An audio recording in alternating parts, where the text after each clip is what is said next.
I am not going to lie. I was as enthused as a lot of you were when J.J. McCarthy went down with that season-ending knee injury, the meniscus, and Sam Darnold was going to be named the starter. I'm not going to lie. I was like, oh, great, here we go. But with what Sam Darnold, the Red Rocket, has come out and done this year, 35 touchdowns, 11 picks, over 4,000 passing yards, 14-2 as the starting quarterback of the Vikings. I think that the writing is on the wall. The Vikings will face a tough decision this offseason, and I don't think you can just completely disregard everything he's done. I think you do have to potentially at least franchise tag him because worst case, you get a first round, maybe 2 for him. Maybe you keep him around. I would definitely be okay with that. But then there was the loss to the Lions where, yes, the Vikings started off 5-0. They took sole ownership of the NFC North, and then came that game. And for the most part, it was back and forth. The Vikings defense just couldn't stop a nosebleed. The Lions are a really good team. We've established all of that.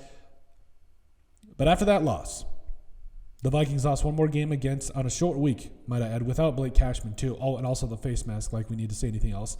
They lost on a short week to the Rams where, again, this team was reeling.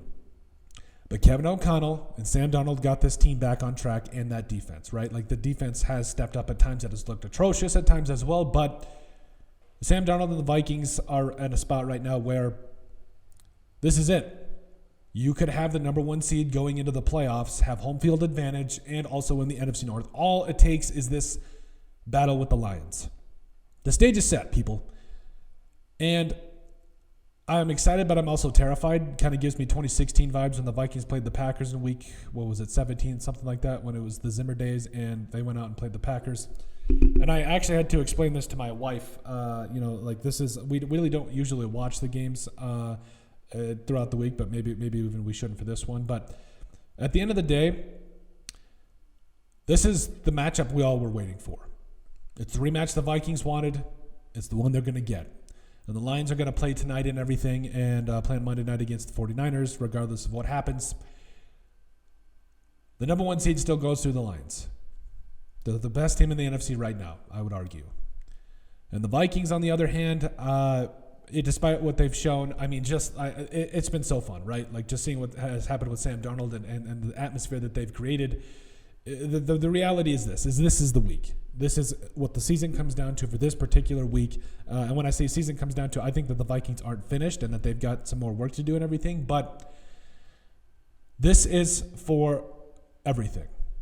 And the Vikings need to play their best game of the season or like to this point before they get into the playoffs, obviously. But this defense cannot play like it has over the last couple of weeks where, I mean, the Packers, there was 27-10, and the Packers just were able to score a couple of quick touchdowns because you were playing prevent defense. Like, this has to be the Vikings' best performances. These last 4 games need to be the best 4 performances for the Vikings. Sam Darnold has proven that he can be that guy. The running game needs to do its thing, and the offensive line needs to protect him. But all of that accumulates to now being the game we've all been waiting for, and this stage being set for an epic Vikings line matchups. And I'm excited. I'm excited, but also terrified. As probably every Vikings fan is right now. But overall, let us know what you guys think about the stage being set for the Minnesota Vikings and the Detroit Lions to battle it out for the NFC North in Week 18. Make sure you guys like, comment, and subscribe down below. And we'll see you on the next video.